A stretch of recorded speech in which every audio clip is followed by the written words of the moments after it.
നിങ്ങളുടെ ഇഷ്ട പരമ്പരകൾ എക്സ്ക്ലൂസീവായി സൺ നെക്സ്റ്റ് ആപ്പിലൂടെ തികച്ചും ഫ്രീ ആയി. ഇപ്പോഴേ ആപ്പ് ഡൗൺലോഡ് ചെയ്യൂ.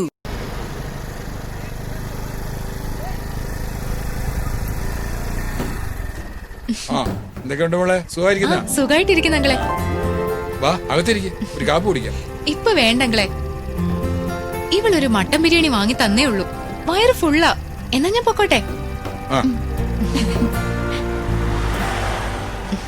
സൂക്ഷിച്ചു പോണം മോളെ. ആ ശരി അങ്ങളെ.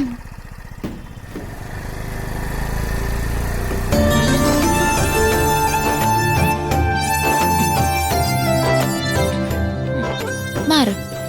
വേണ്ട വേണ്ട, ഞങ്ങൾ എടുത്ത് വെച്ചോളാം. നീ അവിടെ പോയിരിക്കും. അച്ഛൻ അവിടെ പോയിരിക്കും. ഞങ്ങൾ എടുത്തു വെച്ചോ. ഞാൻ എടുത്ത് വെച്ചോളാം. ഇങ്ങ് വന്നേ. ഇത് പറഞ്ഞാ മനസ്സിലാവായിരുന്ന പിന്നെ എന്ത് ചെയ്യാ?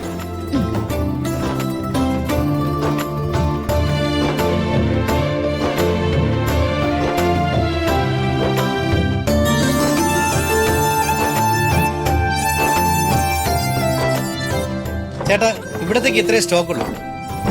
തിരിച്ചു വരുമ്പോ കാലിക്കാൻ എടുത്തോളാം. ശരി അമിത്. മോളെ പോയ കാര്യം?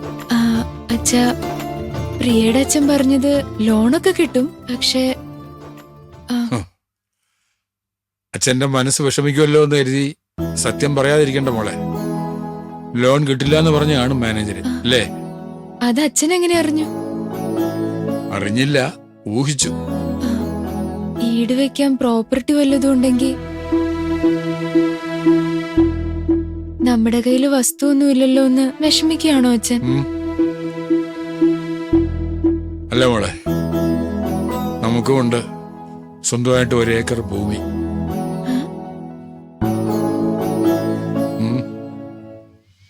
അതൊരു വലിയ കഥയാ മോളെ. കേക്കട്ടെ അച്ഛാ.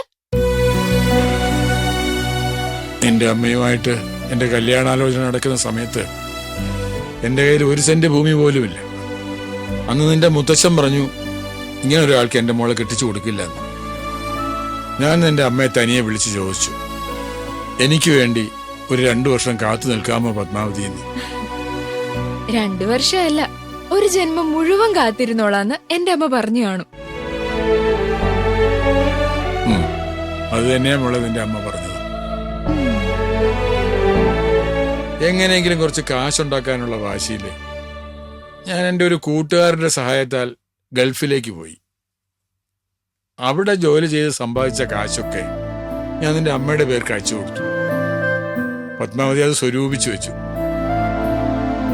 2 വർഷം കഴിഞ്ഞ് തിരിച്ചു വന്ന ഞാൻ നാട്ടിൽ അവളുടെ പേരിൽ 1 ഏക്കർ ഭൂമി വാങ്ങി. എന്നിട്ടാ ഞങ്ങളുടെ വിവാഹം നടന്നത്.